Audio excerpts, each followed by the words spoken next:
टिपरको ठक्करबाट 2 विद्यार्थीको मृत्यु भएपछि सुन्दरी ज्वालमा तनाव। आगामी बजेटले अर्थव्यवस्थालाई नयाँ रूप दिन्छ भन्दै अर्थमन्त्री जनार्दन शर्माको भनाई। उकुस मुकुस सहर किन प्रदूषित बन्यो काठमाडौँ आकाश यसबारे पुरै जानकारी। प्रचण्डले भने भरतपुरको मेयरमा हाम्रो दाबी कायमै छ। बिमस्टेक सम्मेलनमा प्रधानमन्त्री शेरबहादुर देउवाले भने महामारी र विपदमा समान गर्न संयुक्त तयारी गरौं।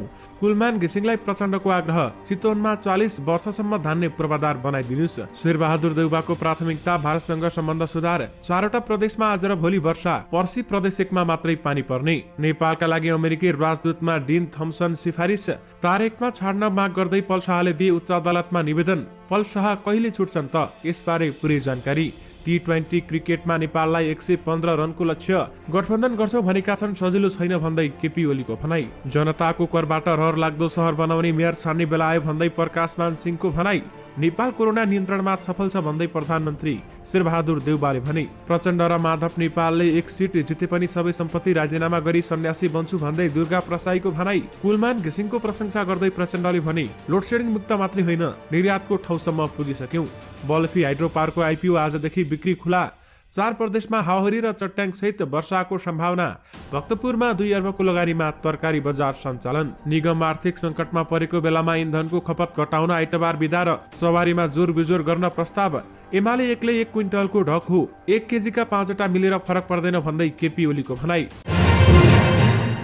दर्शक महानुभाव नमस्कार, तपाईहरुलाई फेरि पनि स्वागत छ हाम्रो च्यानल स्मार्ट खबरमा। म आर्यन न्युपानी सदाको चाहिँ तपाईहरुमा देश तथा विदेशका केही महत्त्वपूर्ण अनि मुख्य समाचारहरू लिएर उपस्थित भइसकेका छौं। हाम्रो मेहनतका लागि तपाईहरुले यो भिडियोलाई एउटा लाइक अवश्य गर्नुहोला। त्यसैगरी यदि तपाईहरुले अहिलेसम्म हाम्रो च्यानल स्मार्ट खबरलाई सब्स्क्राइब गर्नु भएको छैन भने सब्स्क्राइब गर्नुहोला। साथै छेउमा रहेको बेल घण्टीमा क्लिक गरी अलमा क्लिक गर्न पनि नबिर्सनुहोला। आउनुहोस् आजका देश तथा विदेशका केही महत्त्वपूर्ण अनि मुख्य समाचार सुरु गरौं। पहिलो समाचारमा कुलमानलाई प्रचण्डको आग्रह। चितवनमा 40 वर्षसम्म धान्ने पूर्वाधार बनाइदिनुस् भनेको प्रसंगबाट नेकपा माओवादी केन्द्रका अध्यक्ष प्रचण्डले चितवनमा आगामी 40 वर्षसम्मको लोड धान्न सक्ने गरी विद्युतको पूर्वाधार बनाइदिन नेपाल विद्युत प्राधिकरणका सीईओ कुलमान घिसिङलाई आग्रह गरेका छन्। आज चितवनको राप्ती नगरपालिकामा निर्मित हर्दै सब स्टेशनको उद्घाटन कार्यक्रमलाई सम्बोधन गर्दै प्रचण्डले कुलमानलाई सो आग्रह गरेका हुन्। अहिलेको सब स्टेशनले 2-3 वर्ष धान्ने र त्यसपछि फेरि समस्या आउन सक्ने कुरा आफैले सुनेको बताउँदै प्रचण्डले विद्युत प्राधिकरणको सीईओ पदमा रहँदै कुलमानलाई थप पूर्वाधार बनाउने प्रक्रिया अघि बढाइदिन आग्रह गरेका हुन्। यो 132 केबी सब स्टेशनले केही वर्ष त धान्छ, तर 2-3 वर्षपछि फेरि समस्या आउन सक्छ। त्यसैले त्यस नजिकै फेरि अर्को सब स्टेशन बनाउनु पर्छ भन्दै प्रचण्डले भनेका छन्। मकवानपुर, चितवन र नवलपुरलाई समेटेर विकासको नयाँ मोडल बारेमा सोचिरहेको पनि प्रचण्डले सुनाएका छन्। पुरै चितवन, मकवानपुर र नवलपुरसम्मलाई जोडेर विकास प्रविधिको अवधारणाबाट छलफल गर्दैछौं। प्रचण्डले भनेका छन्, नारायणीमा धेरै पुलहरू बनाएर विकासलाई नयाँ गति दिन सकिन्छ। उनले भौतिक पूर्वाधार विकासमा सहयोग गर्ने स्थानीयवासीलाई आग्रह समेत गरेका छन्। लामो समयसम्म लोडसेडिङको मार बेहोर्ने बाध्य भए पनि अहिले विद्युत निर्यात गर्ने अवस्था आइपुगेको स्मरण गर्दै प्रचण्डले अब विद्युतको मद्दतबाट यातायात, कृषि, सिँचाइ लगायतका क्षेत्रमा आमूल परिवर्तनको दिशामा अघि बढेको समेत उहाँले बताउनु भएको छ। र साथमा कुलमानलाई चितवनमा 40 वर्षसम्म धान्ने पूर्वाधार बनाइदिनुस् भन्दै प्रचण्डले आग्रह गरेका छन्। दर्शक महानुभाव, आज र भोलि प्रदेश 1, मधेस, बागमती र गण्डकी प्रदेशमा वर्षा हुने मौसमविदले बताएका छन्। पर्सि भने प्रदेश 1मा मात्र वर्षाको सम्भावना रहेको बताइएको छ। जल तथा मौसम विज्ञान विभागको मौसम पूर्वानुमान महाशाखाकी मौसमविद प्रतिभा मानन्दरका अनुसार वर्षा क्षणिक र हल्का खालको हुनेछ। बादल लागेर धुम्म हुने अवस्था भने पछिसम्म पनि कायम रहने र प्रदूषण पनि तत्कालै नहट्ने उनले बताएकी छन्। भारतको बिहारमा रहेको न्यूनचापीय प्रणाली र स्थानीय वायुको प्रभावको कारण अहिले काठमाडौँ उपत्यकाका सहितका भूभागमा हल्का वर्षा भइरहेको छ भने मौसम सामान्य अवस्थामा आउन केही दिन लाग्ने मौसमविद मानन्दरले बताएकी छन्। अहिले प्रति मनसुन अवधि जारी छ। मार्च 1 देखि मे महिनासम्मको अन्तिमसम्मको अवधिलाई प्री मनसुन अवधि भनिन्छ भने यो अवधिमा हावाहुरी चल्नुका साथै मेघगर्जन र चट्याङ पनि बढी पर्छ। त्यसैले चट्याङबाट जोगिन विशेष गरी सावधानी अपनाउनु पर्छ भन्दै मौसमविदको सुझाव रहेको छ। नेकपा एमालेका अध्यक्ष केपी शर्मा ओलीले स्थानीय तह निर्वाचनमा सत्तारूढ दलहरूबीच गठबन्धन गर्न सजिलो नभएको बताएका छन्। उनले सत्ता गठबन्धनका दलहरूलाई लोभी पापी भन्दै उनीहरूबीच गठबन्धन गर्न सहज नभएको टिप्पणी पनि गरेका छन्। गठबन्धन गर्छौं भनेका छन्, गठबन्धन सजिलो छैन। लोभी पापीहरूको गठबन्धन कति गाह्रो होला विचार गर्नुस् त। भक्तपुरमा तरकारी बजारको उद्घाटन गर्दै केपी ओलीले भनेका छन्, एकै दिन निर्वाचन आयोगले उम्मेदवारी दर्ता गर्नै सक्दैन भनेर निर्वाचन आयोगले भनेर 2 दिन राखेको छ। मनोनयन दर्ता पनि एमाले अध्यक्ष ओलीले यसपल्ट पल्ट उम्मेदवारी दर्ताका बेलामा गठबन्धनमा झगडा हुन्छ, कुरा मिल्दैन। निर्वाचन आयोगलाई मनोनयनको दर्ता समय गठबन्धनले नै 2 दिन राख्न लगाएको जिकिर गरेका छन्। 1 हप्ता राखे पनि के हुन्छ र मनोनयन नै होला भन्दै ओलीले सुनाएका छन्। उनले नेपालमा एमालेसँग प्रतिस्पर्धा गर्ने कुनै दल नरहेको भन्दै गठबन्धन गरे पनि आफूहरूले चुनाव जित्ने दाबी समेत गरेका छन्। एमाले क्विन्टलको ढक हो, 5 वटा दल भनेको 1-1 किलोका ढक जस्ता हुन्। एक्लै एमालेसँग लड्न आउन अब नेपालमा कुनै पनि पार्टीले नचिताइ हुन्छ भन्दै उनले भनेका छन्। नेकपा एमालेका केन्द्रीय सदस्य तथा व्यवसायी दुर्गा प्रसाईले नेकपा माओवादी केन्द्र र नेकपा एकीकृत समाजवादीले एक्लै जाँदा आगामी चुनावमा 1 सिट पनि जित्न नसक्ने दावी गरेका छन्। भक्तपुरको सूर्य विनायक स्थित आफ्नै लगानी रहेको सूर्य विनायक खरिद कृषि तथा थोक बजारको उद्घाटन समारोहमा बोल्दै प्रसाईले यस्तो जिकिर गरेका हुन्। बिना गठबन्धन एक्लै आउनुस्, माओवादी र यस भन्ने पार्टीले 1 मात्रै सिट जितेछन् भने मेरो सबै सम्पत्ति उनीहरूले इच्छाएको व्यक्तिको नाममा राजीनामा पास गरेर सन्यासी बनेर वृन्दावन जान्छु, मेरो यही भनाइलाई आधार बनाएर आए हुन्छ भन्दै उनले बताएका छन्। प्रचण्ड र माधव नेपाल प्रति आक्रोश व्यक्त गर्दै प्रसाईले भनेका छन्, जनताले निर्वाचनपछि उनीहरूलाई ओलीजीले बनाएको धरहराको माथिल्लो तलाबाट हेर्नुपर्ने बनाउँछन्। ओलीले सत्ता सञ्चालन गर्दा देशमा विकास निर्माणको लहर नै आएको समेत दावी गरेका छन् भने कांग्रेसले 30 वर्षमा गरेको फोहोर ओलीले 3 वर्षमा सफा गर्ने ठाउँमा पुगिसकेको दावी समेत गरेका छन्। युवालाई स्वदेश फर्काउने अभियानमा एमाले लागिसकेको उनको भनाइरहेको छ भने एमालेको मुलुक बनाउने अभियानमा जुट्न आग्रह गरेका छन् र नेकपाको सरकार ढालेर अनैतिक साँठगाँठ गठबन्धन गरेर भिख माग्दै प्रचण्ड र माधव नेपालले हिँडेको आरोप समेत उनले लगाएका छन्। आफूले गरेको उद्यम सरकारी सम्पत्ति दुरुपयोग गरेर कांग्रेस महामन्त्री गगन थापाले बाख्रा र एकीकृत समाजवादीका नेता झलनाथ खनालले सर्प पाले जस्तो नभएको समेत उनको भनाइरहेको छ। नाबालिका बलात्कार गरेको अभियोगमा पूर्वपक्षका लागि थुनामा पठाएका अभिनेता पल शाहले जिल्ला अदालत तनहुको आदेश विरुद्ध उच्च अदालत पोखरामा निवेदन दिएका छन्। यसबारेमा तपाईहरुलाई थाहा नै छ, हामीले पहिलेका रिपोर्टहरूमा बताइसकेका छौं। आफूलाई पूर्वपक्षका लागि थुनामा पठाउने जिल्ला अदालत तनहुको आदेश बदर गरी थुनामुक्त गर्न माग गर्दै शाहले मंगलबार निवेदन दिएका उच्च अदालत पोखरामा सूचना अधिकारी विष्णु प्रसाद आचार्यले जानकारी दिनुभएको छ भने जिल्ला अदालत तनहुले गरेको आदेश विरुद्धको रहेको भन्दै शाहले तारेकमा रिहा गर्न माग गरेको उनले बताएका छन्। पल शाहलाई थुनामा पठाउने जिल्ला अदालत तनहुको आदेश बदर गरिपाऊ भनेर यहाँ निवेदन परेको छ भन्दै सूचना अधिकारी आचार्यले हामीसँग बताउनु भएको हो। अब उच्च अदालत पोखरामा जिल्ला अदालत तनहुले गरेको आदेश ठीक हो या होइन भन्ने विषयमा बहस हुने आचार्यले जानकारी दिनुभएको छ। यस विषयमा फेरि यहाँ बहस हुन्छ, त्यसपछि तनहुको आदेश ठीक हो या होइन भन्ने तारिकमा छोड्नुपर्ने हो भन्ने आदेश हुन्छ भन्दै उनले भनेका छन्। अभिनेता पल शाहले म्युजिक भिडियो सुटिङका क्रममा आफूलाई फकाई फुलाई पटक जबरजस्ती करणी गरेको भन्दै एक नाबालिग गायिकाले फागुन 11 गते जिल्ला अदालत तनहुमा उजुरी दिएकी थिइन् र सही उजुरीका आधारमा शाह फागुन 15 गते पक्राउ परेका थिए। पल शाह धरोटीमा छुट्न सक्ने पल शाहका वकिलले बताइसकेका छन् र यसबारेमा महत्त्वपूर्ण केही जानकारी अझै आउनु बाँकी छ। यसबारेमा थप केही जानकारी आएमा तपाईहरुमा पक्कै पनि लिएर आउने नै छौं। प्रधानमन्त्री शेरबहादुर देउवाले नेपालमा कोरोना भाइरसलाई नियन्त्रण गर्न नेपाल सरकार सफल भएको बताएका छन्।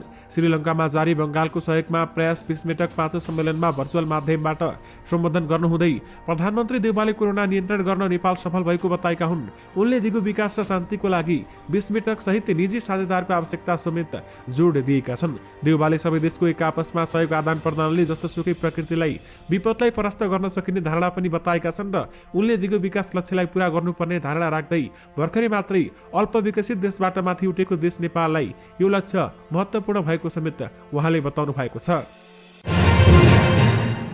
नेकपा माओवादी केन्द्रका अध्यक्ष पुष्पकमल दाहाल प्रचण्डले नेपाल विद्युत प्राधिकरणका प्रमुख कुलमान घिसिङको प्रशंसा गरेका छन्। चितवनको राप्ती नगरपालिकामा निर्मित हर्दी सब स्टेशनको उद्घाटन कार्यक्रमलाई सम्बोधन गर्दै प्रचण्डले भनेका छन्, लोडसेडिङ मुक्त मात्रै होइन, अब विद्युत निर्यात गर्ने ठाउँसम्म पुगेका छौं। इमानदारीताका साथ काम गरे देश विकास हुन समय नलाग्ने उनको भनाइरहेको छ भने चितवनमा निर्माण भएको 132 केबी सब स्टेशनले केही वर्ष मात्रै धान्ने भएकाले त्यसलाई नजिकै फेरि अर्को सब स्टेशन बनाउनु पर्ने पनि बताएका छन् र लोडसेडिङ मुक्त मात्र होइन, निर्यातको ठाउँसम्म समेत पुगिसक्यो भन्दै कुलमानको प्रशंसा गर्दै प्रचण्डले भनेका छन्। बलेफी हाइड्रोपावर कम्पनी लिमिटेडले आजबाट धितोपत्रको प्राथमिक सार्वजनिक निष्कासन आइपिओ बिक्री खुला गरेको छ।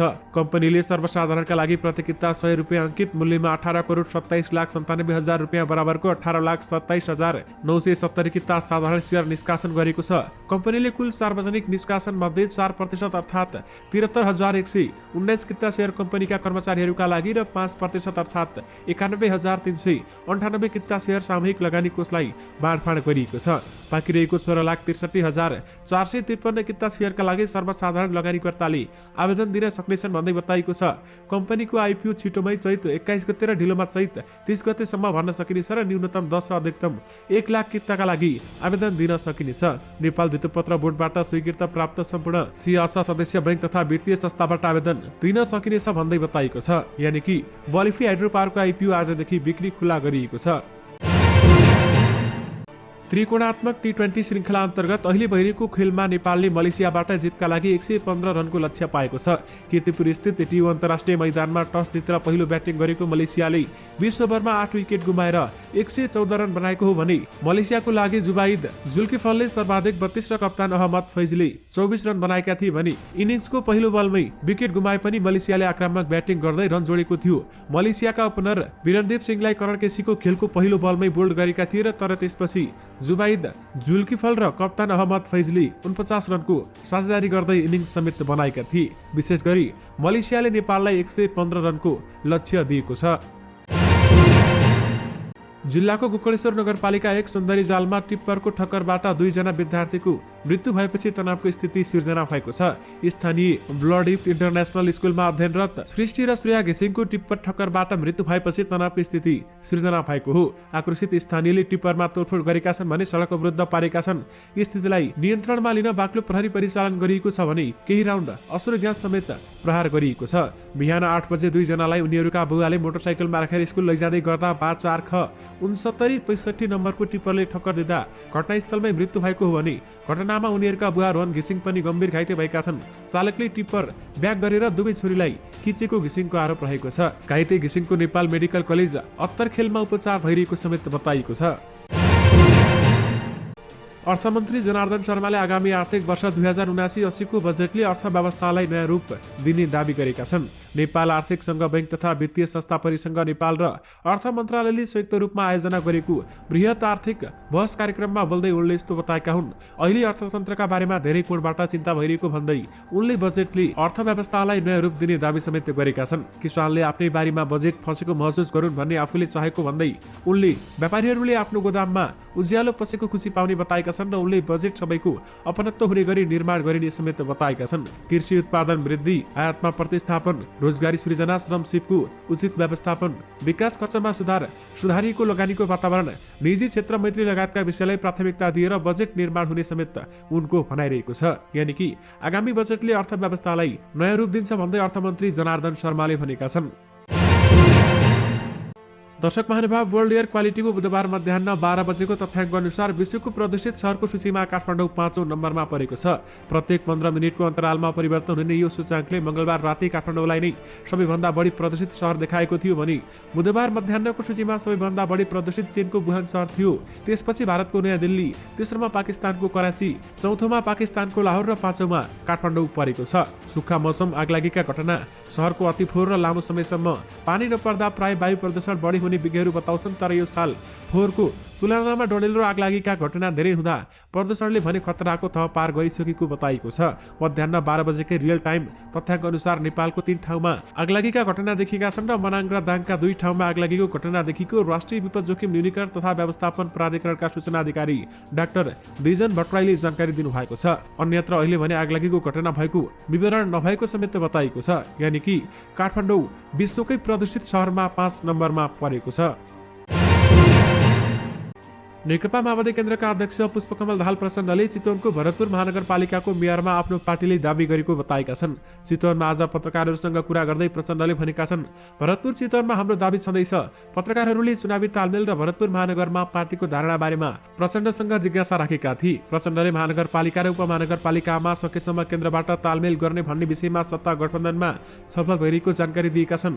त्यसका लागि बिहीबार गठबन्धनको बैठक समेत बोलाएको जानकारी उनले दिएका छन्। महानगरपालिका र उपमहानगरपालिकालाई सकेसम्म केन्द्रबाट नै तालमेलबाट गर्ने भन्ने छलफल चलिरहेको छ। भोलि हामी गठबन्धनको बैठक बस्दैछौँ, प्रचण्डले भनेका छन्। स्वतः महानगरको बारेमा केही न केही निर्णयमा पुग्छौँ, तालमेलकै निर्णय हुन्छ भन्दै प्रचण्डले बताएका हुन्। नेपाल र भारतबीच एक आपसमा उच्च स्तरीय राजनीतिक भ्रमण नभएको आगामी वैशाखमा 3 वर्ष पुग्दैछ भने सन्दर्भ बिना पनि बाक्लै आवतजात भइरहने छिमेकी बीच यति लामो समयसम्म उच्च स्तरीय भ्रमण हुन नसक्नु दुई देशबीचको सम्बन्धमा सौहार्दता नभएको संकेत स्पष्ट छ भने प्रधानमन्त्री शेरबहादुर देउवाले 18 देखि 20 गतेसम्म गर्ने 3 दिने भ्रमणलाई सम्बन्ध सुधार गर्ने अवसरका रूपमा सदुपयोग गर्ने भएका छन्। नेपाली कांग्रेसका प्रवक्ता डाक्टर प्रकाश शरण महतले प्रधानमन्त्रीको भ्रमण एकअर्काको कुरा सुन्ने र बुझ्ने अवसरका रूपमा लिइने बताउँछन् भने नेपाल र भारतबीच छलफल गर्नुपर्ने विषयहरू तमाम छन्, ती सबै विषयमा पनि छलफल होला। पूर्व परराष्ट्र मन्त्री समेत रहेका महतले भनेका छन्, तर मुख्यतः केही समयता देखिएको दुई देशबीचका अप्ठ्याराहरूलाई चिर्ने र सौहार्दता कायम गर्ने विषय नै मुख्य हुनेछ भन्दै बताइएको छ। यानि कि शेरबहादुर देउवाको प्राथमिकतामा भारतसँग सम्बन्ध सुधार रहेको बताइएको छ। नेपाली कांग्रेसका नेता प्रकाशमान सिंहले जनताले तिरेको कर बैंकमा थुपारेर ब्याज खाने खालको मेयर नभई रहर लाग्दो सहर बनाउने मेयर छान्नुपर्ने बताएका छन्। आज बिहान काठमाडौँको बुद्ध नगरवासीसँग आयोजित भेटघाटमा नेता सिंहले सो कुरा बताएका हुन्। कार्यक्रममा उनले भनेका छन्, अब महानगरवासीले जनताको तिरेको करमा बैंकमा जम्मा गरेर ब्याज खाने खालको मेयर छान्ने कि जनताको करबाट रहर लाग्दो सहर बनाउने मेयर छान्ने भन्ने कुरा गम्भीरतापूर्वक सोचेर निर्णय लिने बेला आएको समेत बताएका छन्। उनले विवेकशील साझा पार्टीप्रति पनि कडा टिप्पणी गरेका छन् र उनले भनेका छन्, परिवर्तनको नारा दिएर जनतालाई भ्रम छरेर राजनीतिमा आएको विवेकशील साझाको हालत के भयो? आज ती पार्टीका नेताहरूको गतिविधि कस्तो छ तपाईँ हामीले देखेकै छौँ। उनले भ्रम छरेर राजनीति गर्नेहरू जनतामाझ बिस्तारै नाङ्गिँदै जाने समेत उनले बताएका छन्। दर्शक महानुभाव, भक्तपुरको सूर्यविनायकमा 2 अर्बको लगानीमा कृषि तथा तरकारी बजार सञ्चालनमा आएको छ। झण्डै 5 रोपनी क्षेत्रफलमा फैलाएको उक्त बजार अहिलेसम्मकै ठूलो हो भने व्यवसाय दुर्गा प्रसाईले सूर्यविनायक खरिद तथा कृषि थोक तरकारी बजार सञ्चालन गरेका हुन् भने सूर्यविनायक र जगाती बीचको अरनीको राजमार्गसँगै जोडिएको सूर्यविनायक नगरपालिका 8 मा तरकारी बजार सञ्चालनमा ल्याइएको छ। बजारमा 2200 कक्ष रहेका छन् भने 4400 जनालाई रोजगारी दिने तथा स्थानीय किसानको तरकारी उचित मूल्यमा खरिद गरी उपभोक्तालाई सुपथ मूल्यमा उपलब्ध गराउने उद्देश्यले बजार स्थापना गरिएको सञ्चालक प्रसाईले जानकारी दिनुभएको छ। आर्थिक संकट चुलिएपछि नेपाल आयल निगमले पेट्रोलियम पदार्थको खपत घटाउन विभिन्न विकल्प अघि सारेको छ। उद्योग वाणिज्य तथा आपूर्ति मन्त्रालयले आइतबार मात्रै पठाउँदै निगमले सरकारी कार्यालयमा आइतबार पनि सार्वजनिक विदा र दिन प्रस्ताव गरेको निगमका प्रवक्ता विनितमणि उपाध्यायले हामीलाई जानकारी दिनुभएको छ। हाम्रो घाटा चुलियो, भारतीय आयल निगमलाई तिर्ने पैसा समेत नहुने अवस्था भएपछि हामीले पेट्रोलियम पदार्थको खपत कम गर्ने विभिन्न विकल्प सरकारलाई सुझाएका छौँ भन्दै उपाध्यायले भनेका छन्। र साथमा उनका अनुसार निजी तथा सार्वजनिक सवारी साधनमा जोरबिजोर लगाउन समेत सुझाव दिएको छ। इन्धनको मूल्य आकाशीय पनि सही अनुपातमा मूल्य समायोजन गर्न नसक्दा घाटा चुलिएको समेत बताएका छन्। यानि कि इन्धनको खपत घटाउन आइतबार बिदा र जोरबिजोरको प्रस्ताव पनि नेपाल आयल निगमले गरेको छ। दर्शक महानुभाव, यससँगै तपाईहरुमा आजका सबै मुख्य समाचारहरू राखिसकेका छौँ। फेरि पनि तपाईहरुमा नयाँ रिपोर्टहरूको साथमा उपस्थित हुने नै छौँ। अहिलेलाई भने मलाई बिदा दिनुस्। नमस्कार।